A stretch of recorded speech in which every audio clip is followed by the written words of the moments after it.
Alloh taolo Qur'onda aytadi, astagfirullah, qul in kana abaukum va abnaukum va ikhwanukum va azwajukum va amwalukum iqtaraftumuha va tijaratun takhshawna kasadaha va masakin tardawnaha ahabba ilaykum minallohi va rasulihi va jihadin fi sabilihi fatarabbasu. Ayting, deydi Alloh taolo Qur'onda.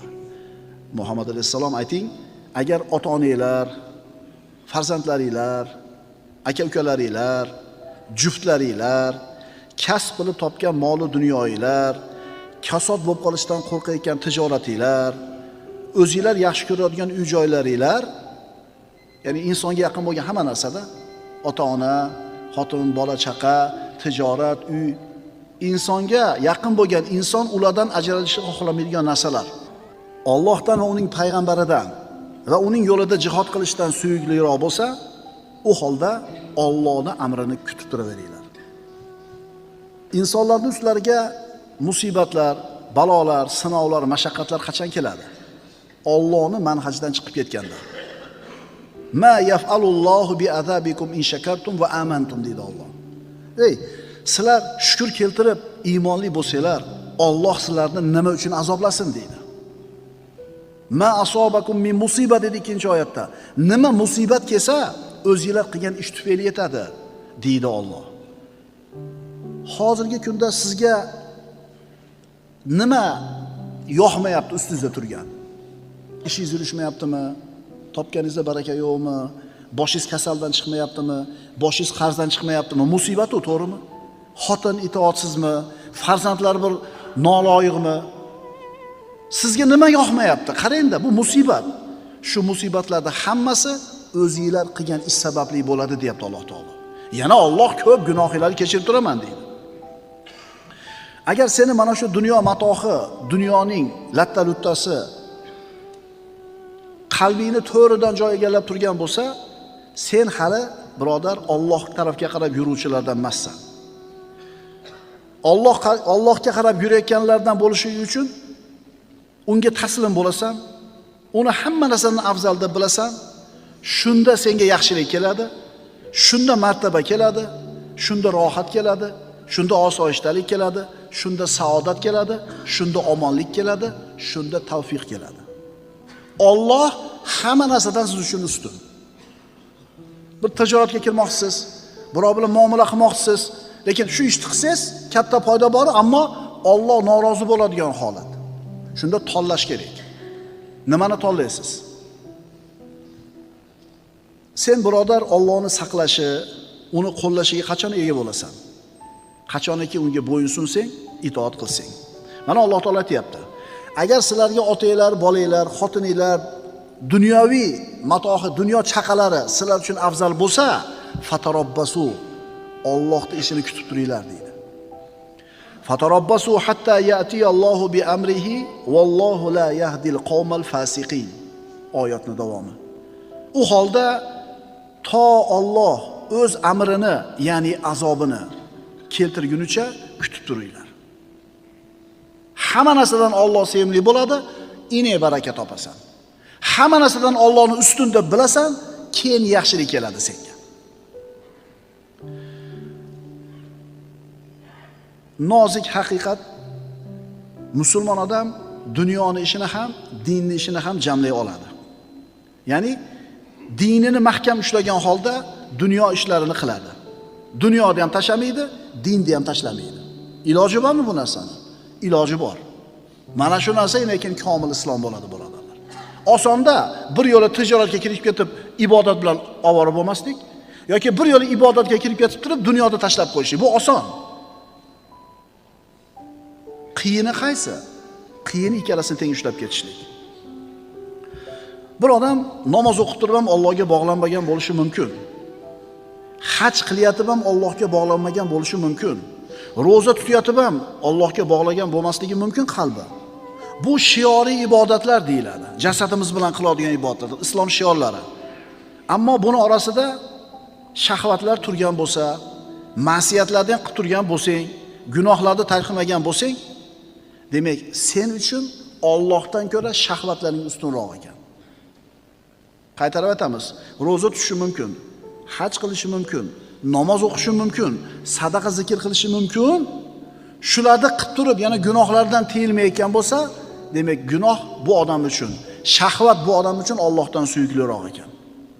Bu odam Allohga qarab yurgan solih yuruvchilardan emas. Alloh bu narsalarda hammasidan aziz bo'lish kerak sen uchun. Agar sen Alloh uchun xolis bo'lsang, taslim bo'lsang, bo'yinsinsang, hamma xohish isteklaringni, shahvatlaringni oyog'ini tagiga tashlasang, bilasan nima bo'ladi? Unga bo'lgan yaqinlikni his qilasan. Muhabbatni topasan. Tavfiqni, nusratni, saodatni, xotirjamlikni qo'lga kiritasan. Qalbing xotirjam bo'ladi. Qalbing rozi bo'ladi. Agar buni aksi bo'lsa-chi, hamma narsadan Alloh senga aziz bo'lmasa qanday bo'ladi? Jasading bilan ibodat qilyapsan, ammo Alloh sen uchun hammadan aziz emas. Buni misoli bir mashinani tasavvur qiling. Kuzovi juda ham tekis, kraskasi juda ham o'rnida. Ko'rinishi haqiqatan ko'zni to'ldiradi. Hamma yo'g'i zo'r. Saloniga o'tirsang, tushging kelmaydi salonidan. Lekin motori yo'q. Endi Allohni amrida mustaqim bo'lmaydigan bo'lsang, itoatda bo'lmasang, boyaga motori yo'q mashina yurmaganidek dinni mevalaridan sen foydalana olmaysan. Alloh taologa itoatda turish halovati, iymon halovati. Salasun man kunna fihi wajada bihinna ta'mal iman. 3 ta sifat bor, deyaptilar Rasululloh sallallohu alayhi vasallam. Imom Buxoriy va Muslim keltirgan hadisda 3 ta sifat kimda bor bo'lsa, shu inson ana shu sifatlar bilan iymonning mazasini, ta'mini totib ko'ribdi. Mana eshitaylik. Biz iymonning ta'mini totib ko'rganmizmi, yo'qmi? Million marta holva desin, og'zingizda shira mazasi paydo bo'lib qolmaydi. Holva ta'mi paydo bo'lib qolmaydi. Uni bir marta totib ko'rish kerak. Million marta sifatlab bersin qovunni. Lekin bir tishlab ko'rmasangiz, uni siz mazasini tasavvur qila olmaysiz. Xuddi shunga o'xshagandek, iymonning ham mazasi bor, birodarlar. Lillahil matalul a'la. Iymonning ham ta'mi, mazasi bor. Rasululloh aytibdilar, kim totadi u ta'mni? 3 ta sifati bor bo'lsa. Haqiqiy iymonda shunday halovati bor, huzuri bor.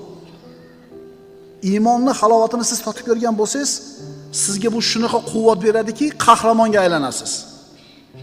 Iymonning halovati shunday narsaki, siz uchun bu dunyoning hamma huzur halovatlari oyog'ingizning tagida bo'ladi. Naq 10 ming dollardan kechib yubordi, qo'yli deydi. Siz uchun arzimagan narsa u. Harom. Bu qilgan tijoratingiz harom, undan topgan pulingiz harom deb aytdi domla. Eshitib turib, topilgan pulni kelib chiqishlik tarixini. 10 ming dollar siz shunday berib olasiz bir ehson qatori. Siz uchun oddiy narsa aytdi-ku, agar siz iymonning halovatini totib ko'rgan bo'lsangiz, siz qahramon bo'lib qolasiz. Odamlari aqllari bovar qilmaydigan ishni osonlik bilan qiladigan bo'lasiz. Hubayb ibn Adi radhiyallohu anhu ni Makka mushriklar azoblagani tanimga olib chiqishdi Makkadan. Abu Sufyon ibn Harb osib qo'yib bu sahobani parcha-parcha qilib go'shtini kesar edi. Ana shu azoblab turgan paytda so'radi: "Ey Hubayb, Muhammadga iymon keltirganliging tufayli shu azobga qolding. Xohlarmiding seni o'rningdan Muhammad qolib, sen bola-chaqangni oldida huzur halovatda bo'lishligini?" Shuncha azoblarga sabr qilib turgan Hubayb ibn Adi dod dedi. "Vallohi" dedi. "Men ahlim orasida bo'lib, dunyoning hamma ne'matlari qo'limda turib, Rasulullohni o'tirgan joylarida oyog'iga bir dona tikar kelishligini xohlamayman" dedi. O'lyapti, azoblanyapti, lekin Rasulullohga bo'lgan iymon shunday quvvat beryaptiki, Rasulullohning oyog'iga tikan kirmasin deydi. Abu Sufyon aytadi shunda: "Vallohi ma ra'aytu ahadan yuhibbu ahadan ka hubbi ashabi Muhammadin Muhammadan." Allohi Muhammadning sahobalari uni sevganlaridek biron kimsa boshqa birovni sevganini ko'rgan emasman. Ya'ni hech kim Muhammad alayhissalomning sahobalari u zotni yaxshi ko'rganda yaxshi ko'rgan emas. Ana iymonda halovati. Iymon mana shunday narsa birodarlar. Allohning roziligini oldida bu dunyoning tuprog'i bilan oltini bir xil bo'ladi. Shunda haqiqiy mo'min bo'lasan. Shubhasi bormi? Qo'lingdagi 10 so'mmi, million so'mmi sen uchun bir xil bo'ladi. Osonlik bilan uni tark qilasan. Birodar, iymonning halovati bor. Iymonning halovatining narxi bor. Ana shu narxni to'lamagunicha banda unga erisha olmaydi. Uni narxi Allohga tamomiy itoatda bo'lishlik. 3 ta sifat kimda bor bo'lsa, shu inson shu sifatlar bilan iymon ta'mini mazasini topibdi. Birinchisi, an yakunallohu va rasuluhu ahabba ilayhi mimma siwahuma. Alloh va rasuli u uchun boshqa hamma narsadan sevimliroq bo'lsa. Hozir yer yuzida yashab turgan musulmonlarda bir 2 milliard deydigan bo'lsak, ulardan so'rasangiz, Allohni hamma narsadan ko'proq yaxshi ko'rasanmi deb, ular hammasi ha deydi. To'g'rimi? Lekin chindan ham shunaqami? Yo bu quruq da'vomi, quruq gapmi? Buni isbotini qachon ko'ramiz birodarlar? Shu ha deb javob berganlarni qarangda. Dunyoviy manfaati bilan shariy hukmlar qarama-qarshi kelib qolgan paytda qaysinisini tanlaydi? Alloh va Rasul tarafinimi yoki o'zining manfaatinimi? Ha, Alloh men uchun hamma narsadan sevimli degan gap rost bo'lsa, shariat hukmini tanlaydi. Savdo-sotiqda, tijoratda sherik bilan kelishmay qoldik. Yoki klient bilan sotuvchi o'rtasida muammo bo'lib qoldi. O'shuning uchun aytayapmiz-da, siz uchun bu dunyodagi hamma narsadan ko'ra Alloh taolo va uning hukmi, uning dini aziz bo'lsa, shunda Alloh sizni qo'llaydi. Siz shariy hukm bilan ishingizni hal qildingiz, hech narsa tegmadi sizga. Siz yutdingiz. Siz yutdingiz. Faqat ozgina vaqt kerak edi uni tushunishingiz uchun. Agar Alloh va Rasulini tanlasa va Alloh va Rasuli hamma narsadan unga sevimliroq bo'lsa, demak bu odam iymonning nima ekanligini tushunibdi, iymon halovatini totibdi. Bir masalasini so'rab kelgan edi, sherik bilan o'rtasida pul muomalasi bor ekan, aytayaptiki, domla deyapti. Muhimi Alloh aytgandaqa bo'lsin deyapti. Muhimi shariatdan chiqmaylik. Kimga o'tib ketishligi muhim emas deyapti. Hammasi o'tib ketsa ham mayli, faqat shariy hukm qilib bering deyapti. O'rtada yaxshigina mablag' bor. Kimga ketishi muhim emas, muhimi shariat bilan bo'lsin deyapti. Mana shu odam baraka topadi. Mana shu odam nima qiladi? Baraka topadi. Allohning matohi qimmatdir. Allohning matosi jannatdir. Bu dunyoda ismingizni oldiga doktor falonchi deyilishi uchun, ismingizni oldiga doktor degan so'z qo'yilishi uchun necha yillab o'qishingiz kerak? Maktab, texnikum, institut, universitet, magistratura, dissertatsiya, xullas 30 yillab o'qishlik kerak. Doktor Ahmad degan nomni olish uchun. Lekin ajal kelganda Ahmad kirib ketadi qabrga, doktor degan unvon qoladi. Endi dunyoni ozgina obro'yi, shuhrati, dunyoni ozgina matohini qo'lga kiritish uchun shuncha mehnat, mashaqqat qilish kerak bo'ladigan bo'lsa, qabrga sen bilan kelmaydigan, yerni betida qolib ketadigan dunyoni bittagina unvoni uchun shuncha mehnat qilish kerak bo'lsa, nima? Oxiratdagi jannatga ketish uchun, Allohning jamolini ko'rish uchun mehnat qilmaslik kerak deb o'ylaysanmi? Ha, birodar. Alloh taoloni jannatiga yetish, uni jamoliga qarashlik uchun katta mehnat qilishlik kerak. Kimda quyidagi 3 ta sifat bor bo'lsa, u odam iymon halovatini totibdi. Birinchisi, Alloh va Rasuli hamma narsadan u uchun sevimli bo'lsa. Ikkinchisi, bir kishini yaxshi ko'rsa-yu faqat Alloh uchun yaxshi ko'rsa.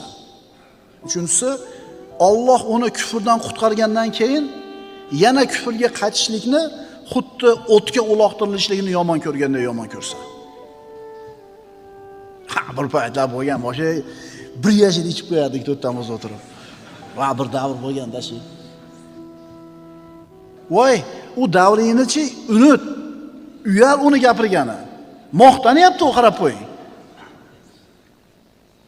Demak, Alloh uni iymonga qaytargandan keyin yana kufr hayotiga qaytishlikni o'tga tushishlikni yomon ko'rganda yomon ko'rsa. Birodarlar, Alloh taoloning vasfida tillar ojiz. U al-aziz bo'lgan zot. Uni azamati ulug'ligi dengizida har qanday so'zimiz g'arq bo'ladi. Uni kalimasini vasf qilishda tillar ojiz bo'ladi. Payg'ambarimiz aytadilar: "Subhanaka la uhsi sana'an alayk anta kama asnayta ala nafsik." Ali ibn Abi Talibdan. Ey Parvardigor dedi payg'ambarimiz, sen har qanday aybdan poksan. Sen loyiq bo'lgan sano bilan maqtashga ojizman. Sen o'zingni maqtaganingdeksan. Biz har qancha Allohni subhanalloh deb poklamaylik, unga loyiq bo'lgan sanoni ayta olmaymiz, birodarlar. Chunki biz ojizmiz. Kim Alloh uchun kamtar bo'lsa, Alloh uni aziz qiladi. Kim takabburlik qilsa, Alloh uni xor qiladi. Payg'ambarimiz aytadilar: "Law du'itu ila kura'in." Agar qo'yni tuyog'i, paychog'i pishirib chaqirilsa, shunga ham boraman. Ya'ni ziyofatning oddiysiga ham boraman deydi. Agar menga qo'yni paychog'i hadya qilinsa, albatta qabul qilaman. Alloh uchun kamtar bo'lsa, Alloh uni aziz qiladi. Siddiq roziyallohu anhu xalifa bo'lgandan keyin ham avvalgi ishiga qaytdi. Nima edi u ishi? Ikkala ko'zi ko'r bo'lgan bir kampir bilan kichkina qizcha yashar edi bir uyda. Borib uylarni shupurib, echkilarni sog'ib xizmatini qilar edi. Xalifa bo'lgandan keyin yana shu ishini qilgani bordi. Eshikni taqqalatganida kampir kim ekan deb so'radi. Qizchasi echki sog'uvchisi dedi. Yo'q, bu kishi endi musulmonlarning xalifasi dedi. Ana kamtarlik, birodarlar. Xalifa bo'ldi, ertasi kuni yelkasiga qopini olib, molini solib bozorga chiqib ketyapti. Nima qilgani? Savdo qilgani. Ana kamtarlik, birodarlar.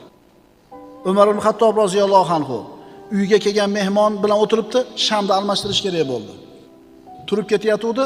Siz turmang, men turaman, axir siz Umarsiz-ku dedi. Turib, chiroqni almashtirib o'tirib, turayotganimda ham Umar edim, o'tirganimda ham Umarman dedi. Shuning uchun birodarlar, kamtar bo'lgan odamni Alloh taolo aziz qiladi, takabbur bo'lgan kimsani Alloh taolo xor qiladi. Alloh azza va jalla al-aziz bo'lgan zot.